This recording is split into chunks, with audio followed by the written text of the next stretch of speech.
ভারতের সুতা বাংলাদেশে ডাম্পিং হচ্ছে 30 সেন্ট মূল্য হ্রাস করে।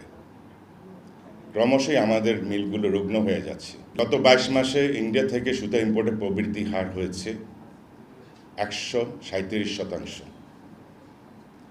এটা অত্যন্ত দুঃখজনক। কেন? আমরা ক্রমশই কিন্তু আমাদের নির্ভরশীলতা বাড়িয়ে যাচ্ছি পার্শ্ববর্তী দেশের কাছে।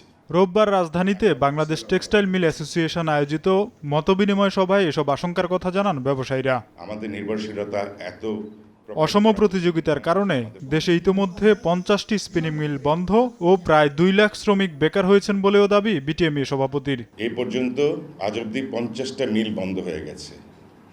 এই কারখানাগুলো যদি বিনিয়োগের পরিমাণ আপনারা চিন্তা করেন 500 থেকে 700 কোটি টাকার কম নয়।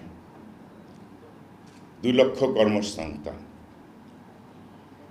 এই যে বন্ধ হওয়া মিলগুলো যে আমরা পুনরায় চালু করব, এটাও খুব ডিফিকাল্ট। একাধিকবার আমাদের দেশে ভারত বিনা কারণে তুলা এক্সপোর্ট বন্ধ করে দিয়েছে। ক্ষতিগ্রস্ত হয়েছে আমরা। তো অল্টারনেটিভ তুলা আমরা কই পাবো? সেটা আনতে আমাদের 3 মাস সময় লাগে। তো আমার 3 মাস ফ্যাক্টরি বন্ধ থাকবে? বন্ধ ছিল। টেক্সটাইল খাত এখন আইসিইউতে আছে বলে মন্তব্য করেন বিটিএমইর সাবেক সভাপতি মোহাম্মদ আলী খোকন। এ খাতকে বাঁচাতে হলে সরাসরি সরকারি পদক্ষেপের আহ্বান জানান তিনি।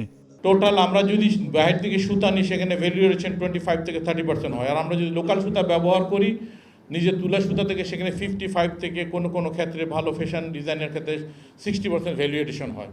সুতরাং আমরা মনে করি এই সেক্টরকে এই মুহূর্তে অক্সিজেন দিয়ে বাঁচানোর কিন্তু সময় আর এখন নেই। এই সেক্টরকে আমাদের সেক্টরটা অনেকটা আইসিইউতে চলে গেছে। এই সেক্টরটাকে বাঁচাতে হলে আপনাকে বিশাল বড় পদক্ষেপ নিতে। অনুষ্ঠানে খাতভিত্তিক সুনির্দিষ্ট নীতিমালা প্রণয়নের আহ্বান জানান বক্তারা। অতি সত্বর এই সেক্টরকে বাঁচাতে হলে। তোফাজ্জল হোসাইন, সময় সংবাদ, ঢাকা।